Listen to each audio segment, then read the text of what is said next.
The French Revolution.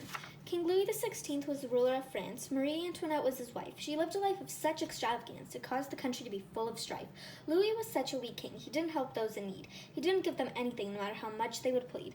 France was divided into 3 estates, first, second, and third. For some it was great, and for others absurd. Clergy made up the first estate. A priest was every man. The rules for them were very lax. Owned 10% of land but paid not a single tax. Some were born rich, others poor, smallest group of all. Thought they'd have power forevermore, didn't think they would ever fall.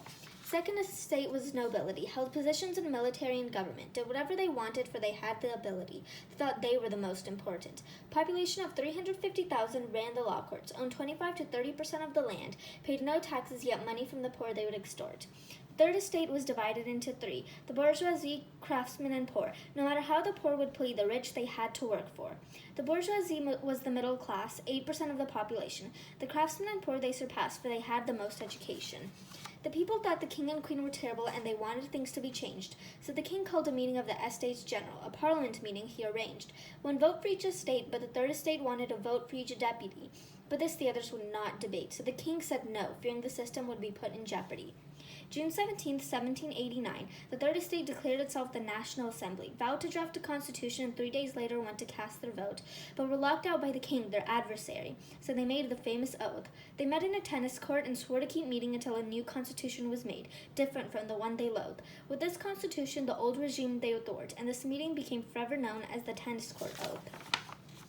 King Louis planned to use force to stop the National Assembly, but on July 14, 1789, 900 Parisians stormed and destroyed Bastille. The fortress was a symbol of the monarchy. From this, the king's authority could not heal. Storming Bastille showed that power from the king the people were revoking. In governing, he no longer had a say. All of France was now revolting, and July 14th was now called Bastille Day. As rebellion spread across France, so did the great fear. Rumors spread that the nobles would attack every peasant. Unrest increased in the atmosphere. Peasants burned records of their debts to the rich. The time was very unpleasant. Prices of bread began to rise. Parisian women were angry and broke into the palace. When they killed some guards, the king knew ignoring them would be unwise. He agreed to help them, for he knew he'd otherwise be hapless. August 26th, the Declaration of the Rights of Man and Citizen was made by the National Assembly. Inspired by the English Bill of Rights and the Declaration of Independence, said all men were equal and freedom of speech it would guarantee, but for women's rights there was no acceptance. But the king refused to accept any new ruling, so thousands of armed women marched to his palace and told the king they were starving. They forced him to accept the new decrees that made him a prisoner in Paris. Liberty, equality, fraternity was shouted all around. The motto of every French person during the Revolution was a famous sound that called people to the rebels' mission. Liberty stood for freedom for everyone. Equality called for the same rights for every man. Fraternity meant a sense of belonging for each person. Achieving these 3 things was the revolutionaries' plan. The Declaration of the Rights of Man and Citizen didn't include women, so the Declaration of the Rights of Women was written by Olympe de Gouges, a pamphlet that gave women the same rights as men. Soon many in France knew about it. It became huge. For wanting women to be treated equal in liberty and punishment to men, a counter-revolutionary she was deemed. The men in charge hated her ideas from beginning to end, so just like a counter-revolutionary man, she was guillotined. In September 1792, the National Convention began to meet. The ruling body of France most distrusted King Louis. They got rid of the monarchy but felt their changes wouldn't be complete until the king's death they could see. There were many political clubs of which many in the National Convention were part of, the ones outside Paris and those of the Paris mobs. The Paris Club convinced the National Convention to kill the king for they had had enough. In early 1793, the king was sentenced to death, the National Convention had said. January 21st, the king was guillotined, thought to be the most humane way to kill someone, for it quickly chopped off one's head. So now without the king, a new radical era was achieved. But with the king dead, the revolution had enemies near and far. Some parts of France didn't accept the National Convention's rule, and taking up arms against France was Austria, Prussia, Spain, Britain, the Dutch Republic, and Portugal. It seemed they would invade and bring back the old regime, which the revolutionaries thought was cruel.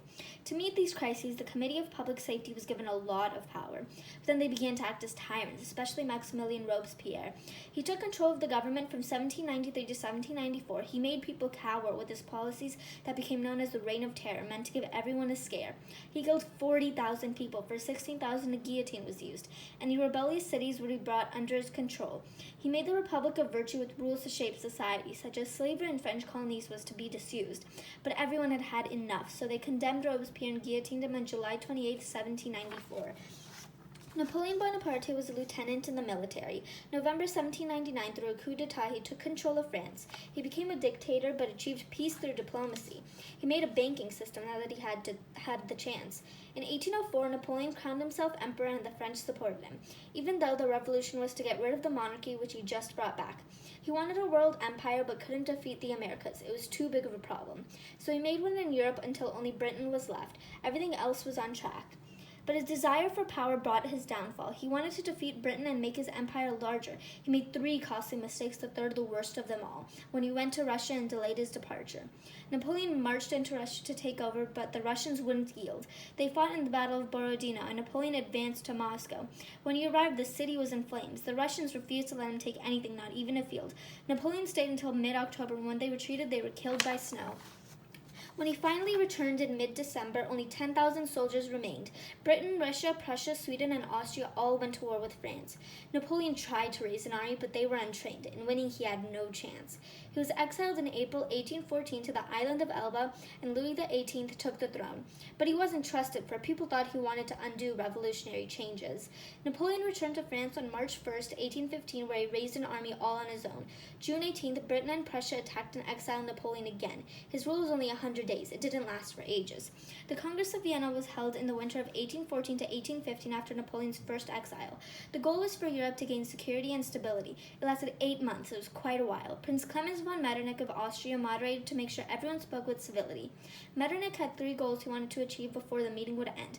1, prevent French aggression by surrounding it with powerful countries. 2, the unfair balance of power he wanted to mend. Leaders wanted to remove some of France's power, but the French they still had to appease. 3, put the old rulers of countries back in power instead of keeping the ones Napoleon had controlled. There were 2 main issues they would discuss. First was if France's borders would stay the same or go back to the ones that were old. Second was the fate of the 40 German-speaking countries in Central Europe. They were too weak to defend themselves, so something had to be done. Would they be united, controlled, or left alone even if they wouldn't be fine? For issue 1, France would lose all territory that Napoleon had won. Their borders would go back to how it was in 1799. They also solved the second issue that was a problem for all. The German-speaking countries would be united as the German Confederation, but would be under Prussia's control. Europe had finally solved their Napoleonic problems through peaceful communication. The Congress of Vienna had a lasting legacy. Nationalism spread in places under foreign control, like Italy. People wanted new nations and became revolutionary. Countries became unstable as people fought for the freedom of minorities. The Congress of Vienna officially ended the French Revolution. The French had won their independence, and all across Europe, people were free from Napoleon, which caused much jubilation. This was the end of the major problems caused by France.